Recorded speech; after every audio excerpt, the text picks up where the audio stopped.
Well, hi there. Today I'm going to tie one of these. This is going to be a fairly large popper, a black popper. Black is a nice color for pikes, and I haven't done a black popper yet, but I like to fish with the black, so I think this black popper is going to be great as well. I'm going to use these new Flyman double barrel popper heads, which are without a doubt the best popper heads I ever tried. If there is a bit of commotion and stuff like that behind me, it's just because I'm here down at the Danish Federation of Anglers, the Danish Union of Anglers. I've been doing some videos for them today about some sea trout and salmon. But since I have a bit time left over, I wanted to do something that was cool. So now I'm going to do some pike flies. And it's been a nice day, so I have a glass of wine and everything is good. So cheers, and let's get to it.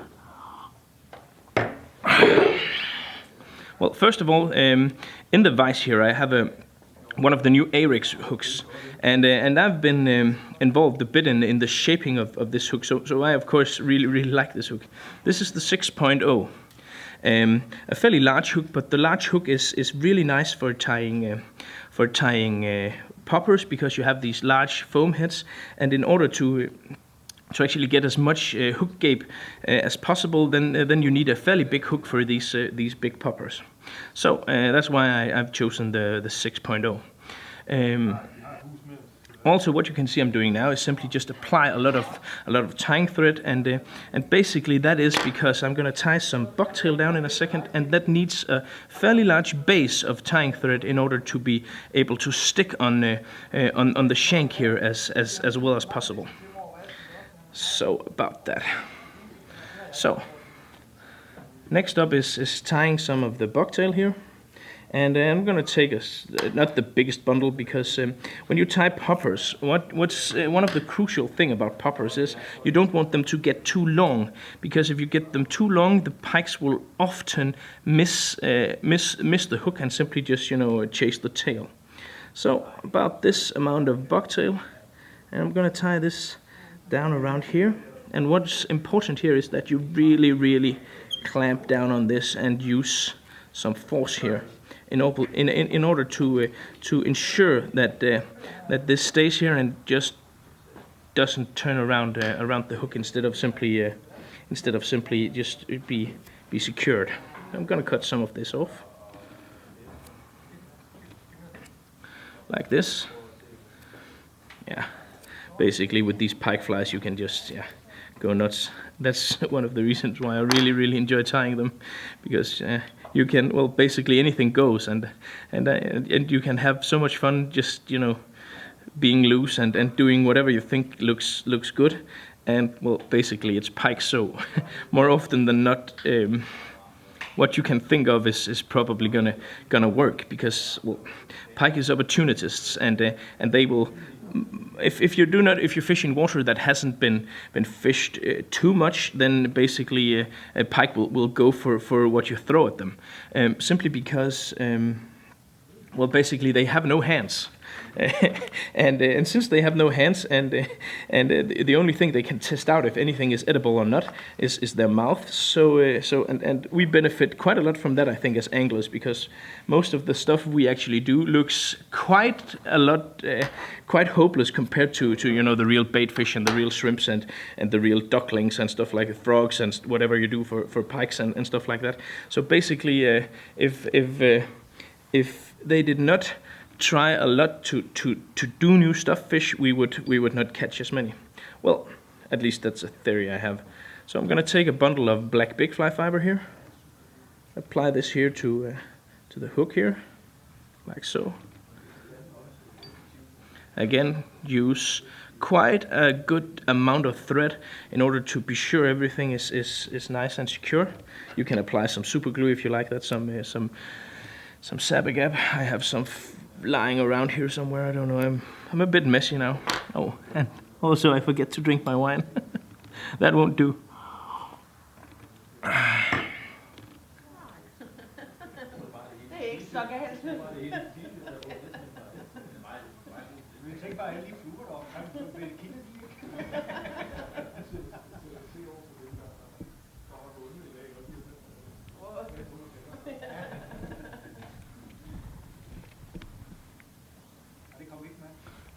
that's better. I think before it was a bit out of focus. I'm sorry about that if it was a bit out of focus before. Like so. So basically here I have the base of the fly, and this is very, very much too long, as I said before, so I'm going to cut this off. So it's approximately, let's say, 12 centimeters, something like that. Then I'm going to add some contrast here, and I'm going to take some of this, and this is a very nice and great material. It's called neon flash, made by Hedron. And what this is actually a very, very, very, very fluorescent material. That really, really, really lights up in the water and make your fly quite a lot easier to see. And I like to add this simply as a booster effect to my flies. Not a lot of it, simply just every now and then. If you have a pattern that's maybe you think is a little dull, then you can add some strands of this to give it that nice, very, very crazy effect when you shine your UV light on it. So if you shine your UV light on it and you get an effect, you get a fluorescent effect. Not an UV effect, but, well, I've made an entire video about that, and that's a lot of science and stuff like that, but it really works and it looks nice. So after I've done that, and as you can see in the video, this really, I've not used that much, but it's fairly intense, and there is no doubt that you can see that. Good.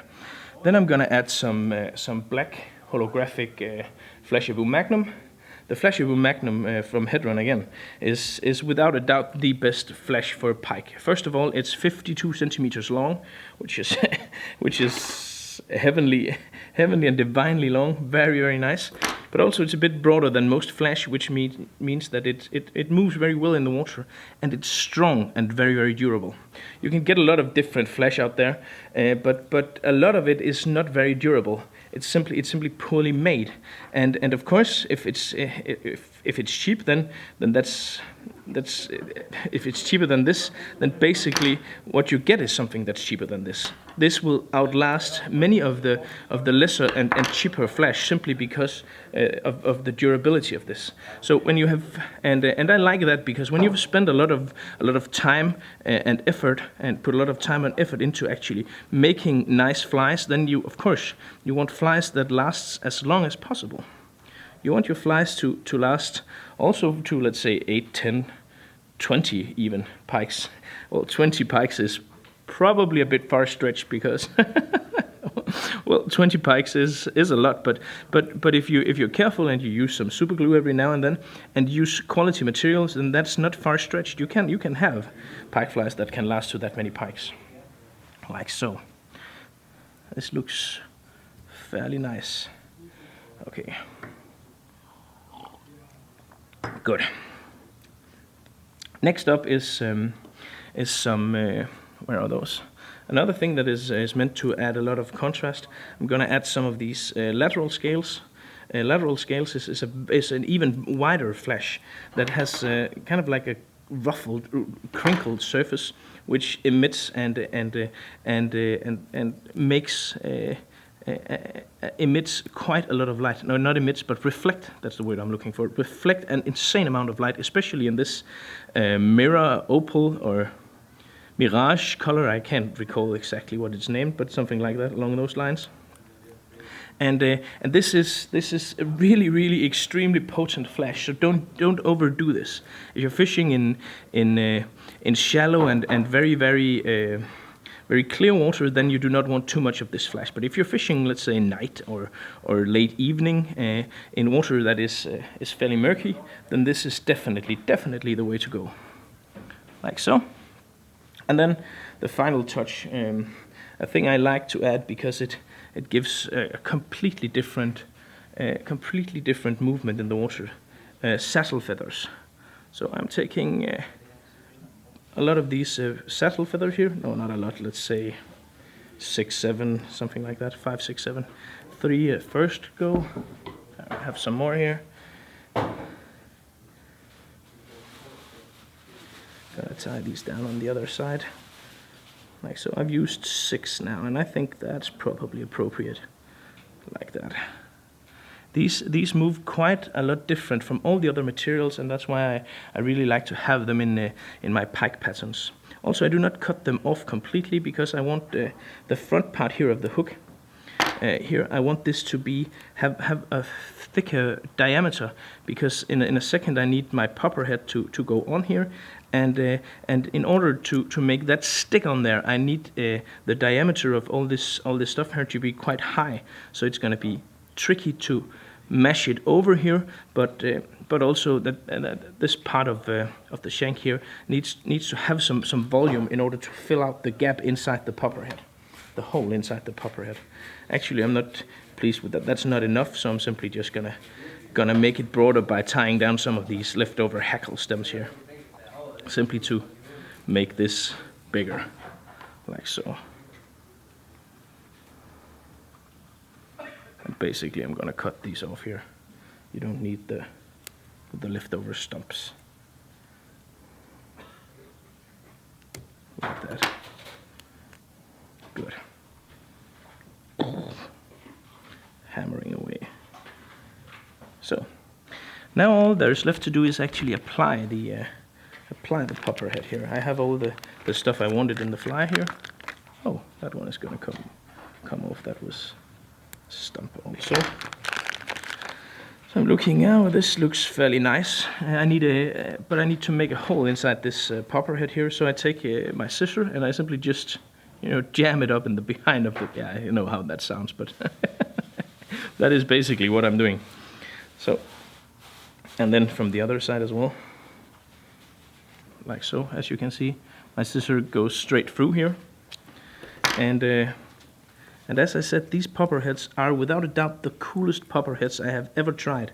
They are light, they have an truly amazing shape, and their movement in the water is phenomenal. So they have all the stuff a good popper head should have, and they're only marginally more expensive than the tapered popper head. And another effect that's very cool is this dentation up here, this groove that is prepared to attach your eye, so your eyes won't fall off at the first sight of a pike tooth. So all in all, without a doubt, the best popper head I have ever tried. And also the popper head here seem quite durable. It can withstand quite a lot of abuse from teeth. So all in all, simply just an awesome product. What I've done here is simply attach a black marabou feather, and I'm going to turn that as a hackle, because that will give a cool transition from the rest of the fly to the head. Like that. I'm going to tie all this down using some more thread here. Cut off.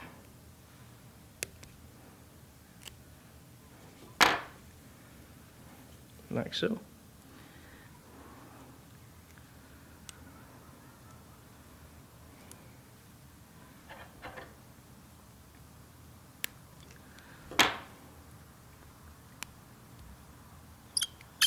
Make a whip finish. Just behind the popper head here. And then we're going to take the popper head off. I'm going to take my super glue.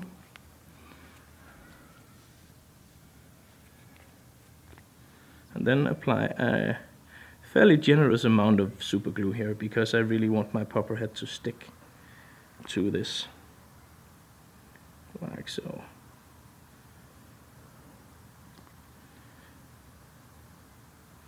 Just a lot of sapper gap there will do the trick for you. And then basically I take my popper head here and I clamp it down until it is where it's supposed to go, like so. And then basically there you have it. All I need to do now is simply take a small amount of sapper gap, drop it there in the groove, in the dentation for the eye, and at the eye I like this silver with orange and black, something like that. And well, basically there you have it. And this will catch you some fish. This will catch some fish. Oh, I just need to do it on the other side as well. I've just made 3 of these because, well, this is gonna be this is gonna be so nice for my autumn popper pike fly fishing, like so. The new shotgun barrel popper heads from Flyman, the new Ahrex hook, and well, basically, yeah, this is the bomb. So thank you for tuning in, and if you haven't emptied your glass, well, do so and make one of these. I think I'll go fishing tomorrow, hopefully. Cheers.